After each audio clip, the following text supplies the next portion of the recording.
एक बेगुनाह बच्चा, उसकी मासूम बहन और एक छोटा सा भाई। लेकिन रमजान के पाक महीने में उनकी सौतेली माँ और नानी ने उनके साथ ऐसा जुल्म किया जिसे सुनकर आपके रोंगटे खड़े हो जाएंगे। क्या अल्लाह ने उनकी फरियाद सुनी?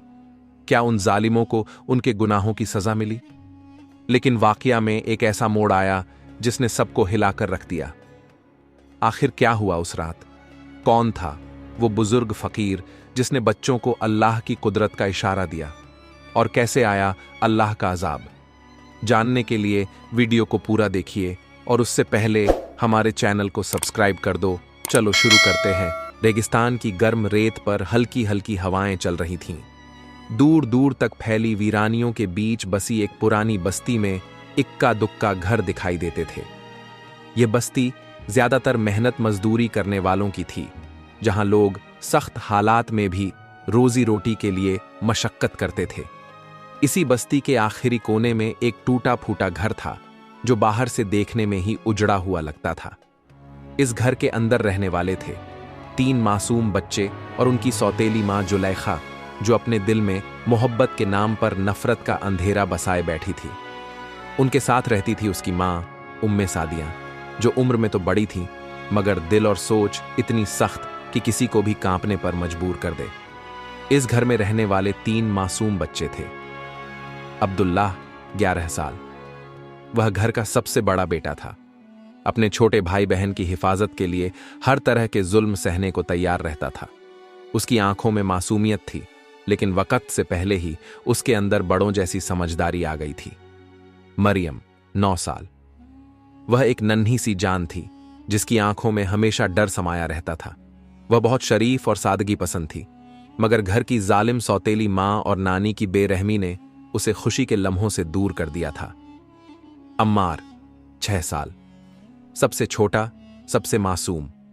उसकी छोटी छोटी आंखें हर वक्त किसी फरिश्ते की तरह चमकती रहतीं, मगर भूख और मार ने उसके जिस्म को बहुत कमजोर कर दिया था। इन बच्चों के वालिद हजरत उमर 1 साल पहले इस दुनिया से चले गए थे। उनकी असल मां का इंतकाल पहले ही हो चुका था और उनके जाने के बाद इन मासूमों पर दुखों का पहाड़ टूट पड़ा था। रमजान का मुकद्दस महीना आ चुका था। चारों तरफ रोशनी और बरकतों का माहौल था, लेकिन इस घर में अंधेरा था, सिर्फ अंधेरा। रमजान के पहले दिन जब पूरी बस्ती में लोग सहरी के लिए जाग रहे थे, तब अब्दुल्लाह की आंखें भी खुल गईं। वह अपने छोटे भाई बहन के पास गया और धीरे से फुसफुसाया, चलो मरियम, अम्मार, हम भी सहरी कर लें। मरियम ने डरते हुए कहा, भाई, अगर अम्मी ने देख लिया तो। अब्दुल्लाह ने छोटे अम्मार को उठाया और धीरे धीरे रसोई की तरफ बढ़ा। लेकिन जैसे ही उसने रोटी उठाने के लिए हाथ बढ़ाया, अचानक एक जोरदार थप्पड़ उसके गाल पर पड़ा। हरामजादे, मेरी इजाजत के बगैर खाना लेने की जुर्रत की तूने? ये जुलैखा थी, उसकी सौतेली माँ। उसकी आंखों में नफरत और गुस्सा भरा हुआ था। अब्दुल्लाह ने हिम्मत करके कहा, अम्मी, हम भी रोजा रखना चाहते हैं, प्लीज हमें सहरी खाने दो। यह सुनकर जुलैखा का गुस्सा और बढ़ गया। उसने अब्दुल्लाह के हाथ से रोटी छीन ली और उसे जोर से धक्का देकर गिरा दिया। तुम जैसे नाफरमान बच्चों को रोजा रखने का कोई हक नहीं। जब तक मैं कहूंगी तब तक तुम कुछ नहीं खाओगे। मरियम सहमी हुई खड़ी थी, उसके होंठ सूख रहे थे। अम्मार की आंखों में आंसू थे, लेकिन वो कुछ कह नहीं सकता था।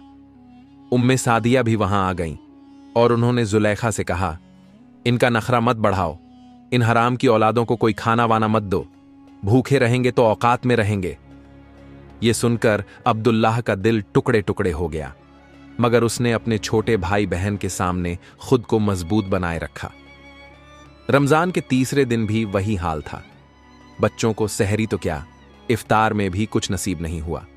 जब जुलैखा और उम्मे सादिया तरह तरह की नेमतों के साथ इफ्तार कर रही थीं, तब अब्दुल्लाह, मरियम और अम्मार दूर बैठकर उन्हें देख रहे थे।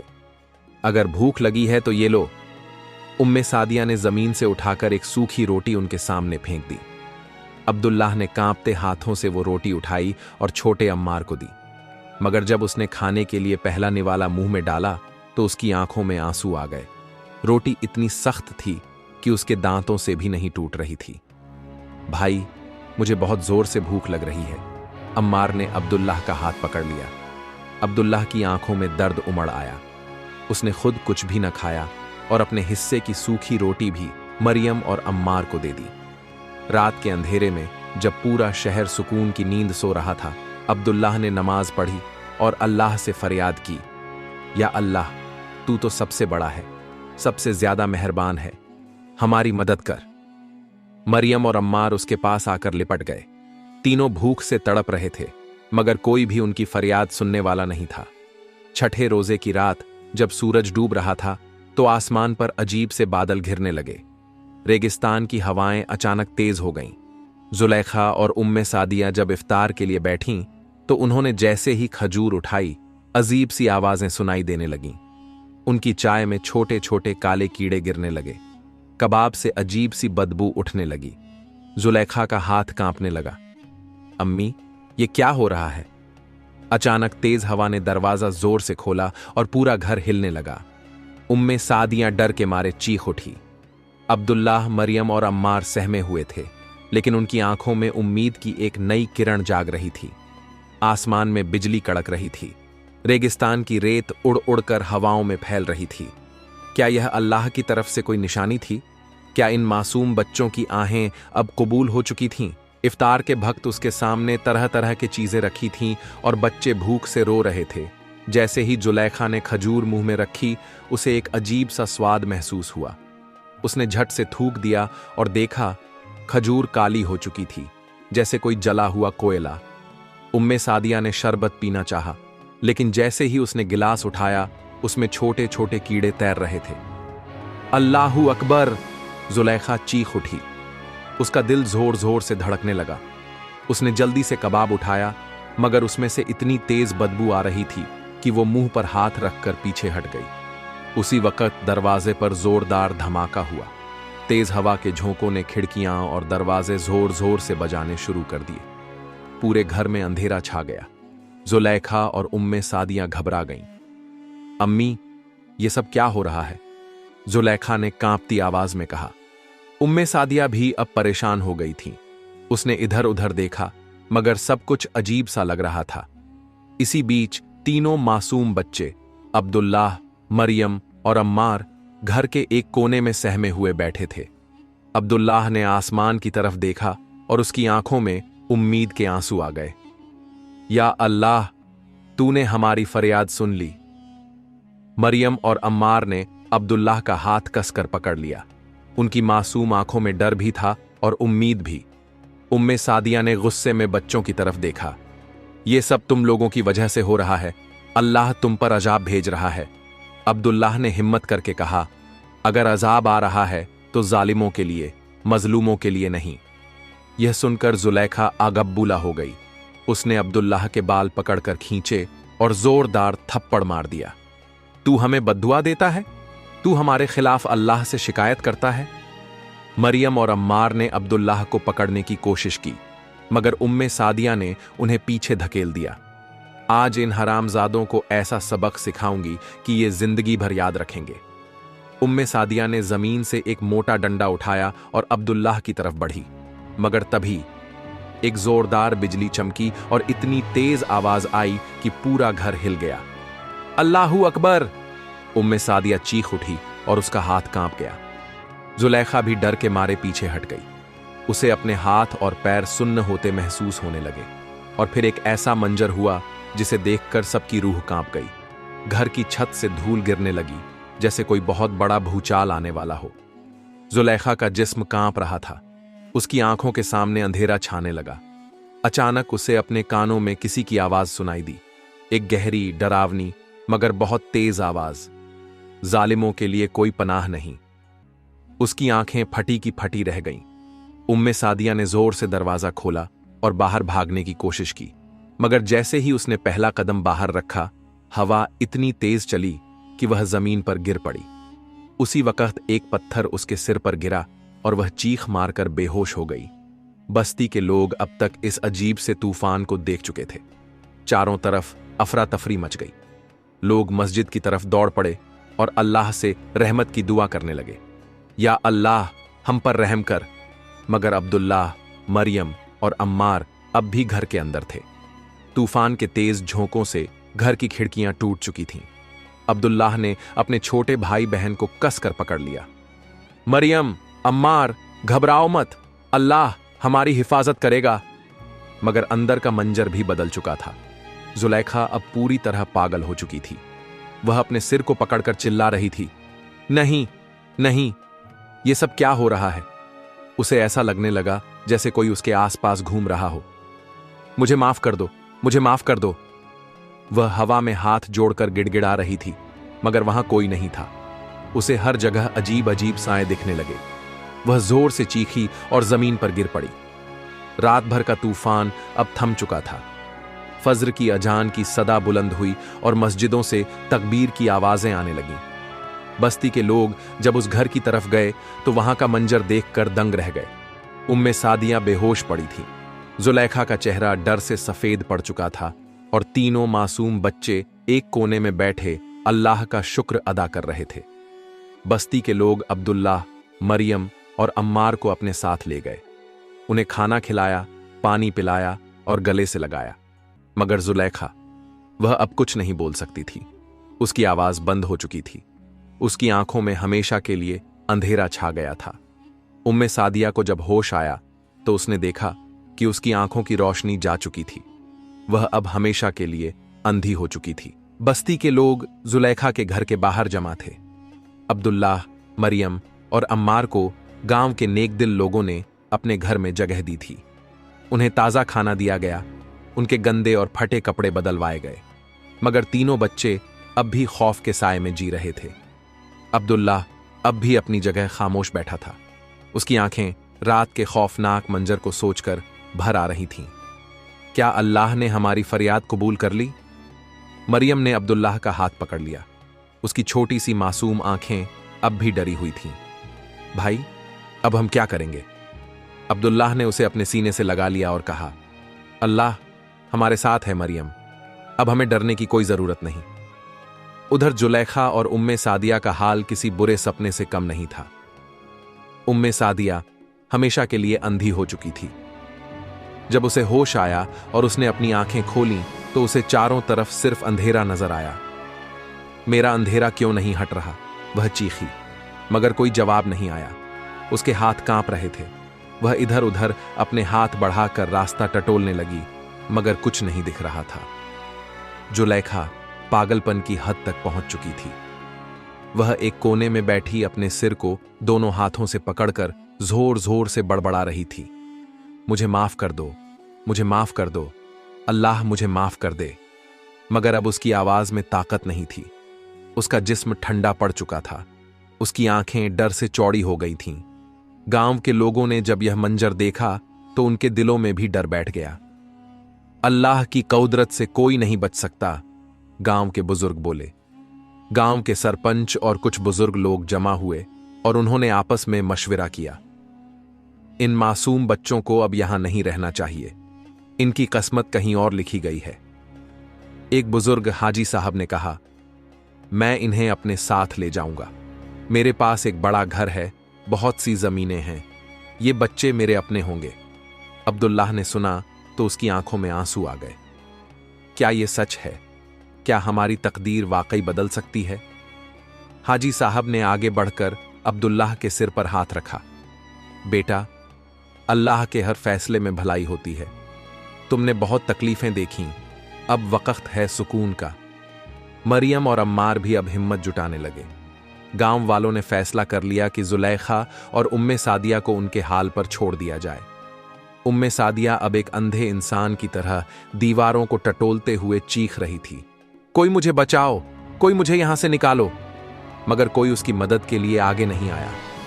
जुलेखा भी बदहवासी में एक कोने में बैठकर अपने बाल नोच रही थी।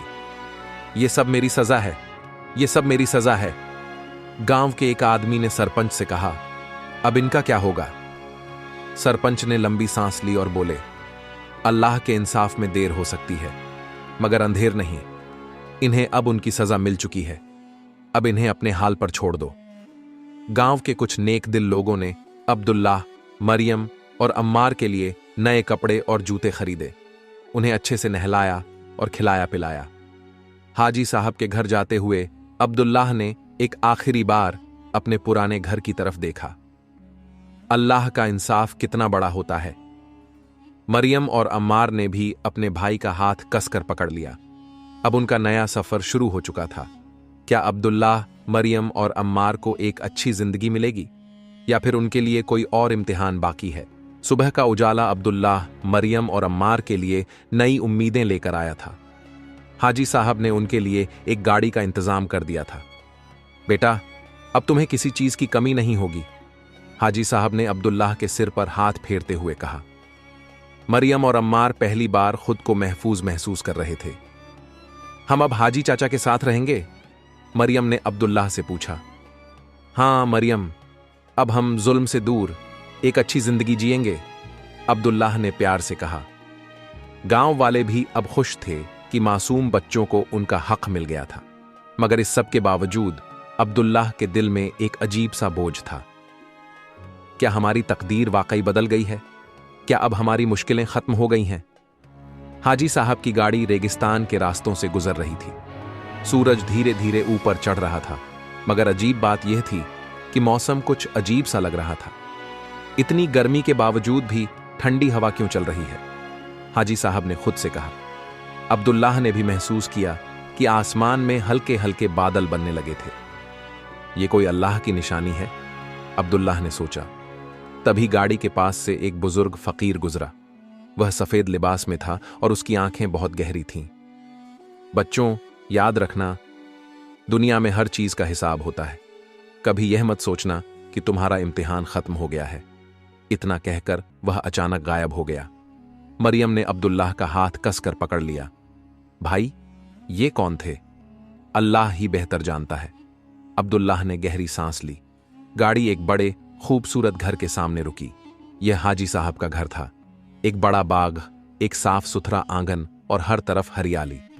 अब से यह तुम्हारा घर है, हाजी साहब ने कहा। मरियम और अम्मार दौड़कर अंदर गए। उन्हें पहली बार इतनी राहत और सुकून मिला था। अब्दुल्लाह ने सजदे में गिरकर अल्लाह का शुक्र अदा किया।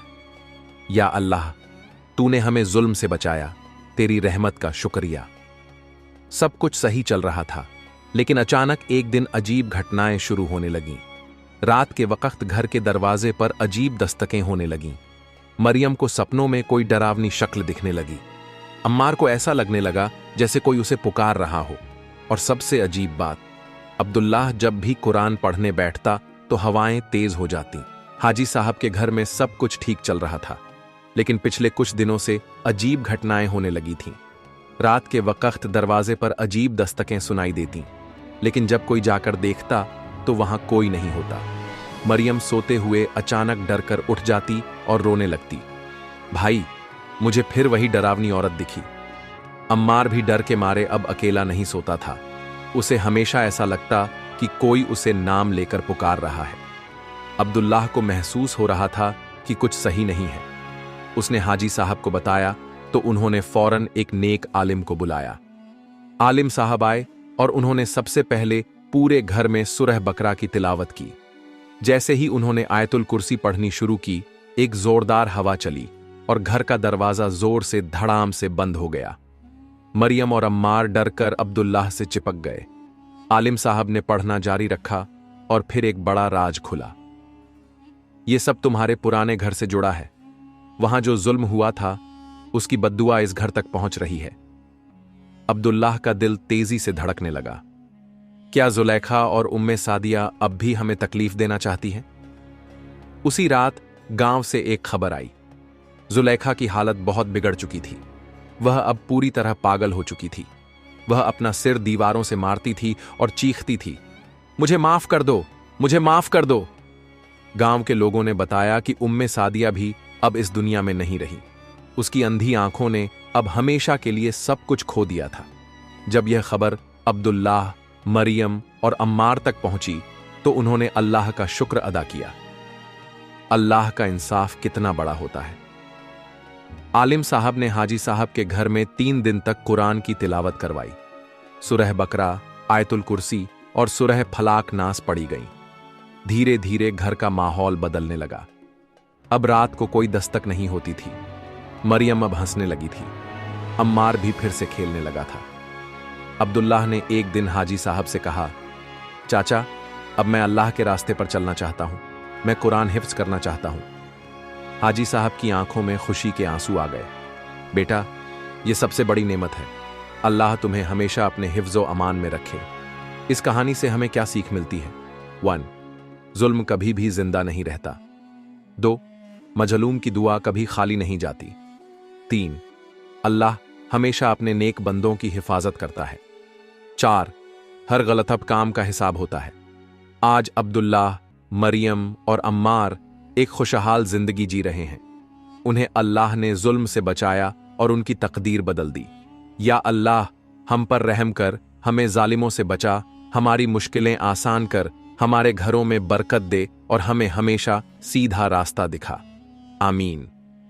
अगर आपको यह वाकया अच्छी लगी तो लाइक करें, कमेंट करें और अपने दोस्तों के साथ शेयर करें। चैनल को सब्सक्राइब करना मत भूलिए।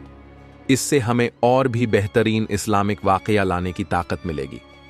अस्सलामु अलैकुम। मिलते हैं अगली वीडियो में एक और दिल को छू लेने वाली वाकया के साथ।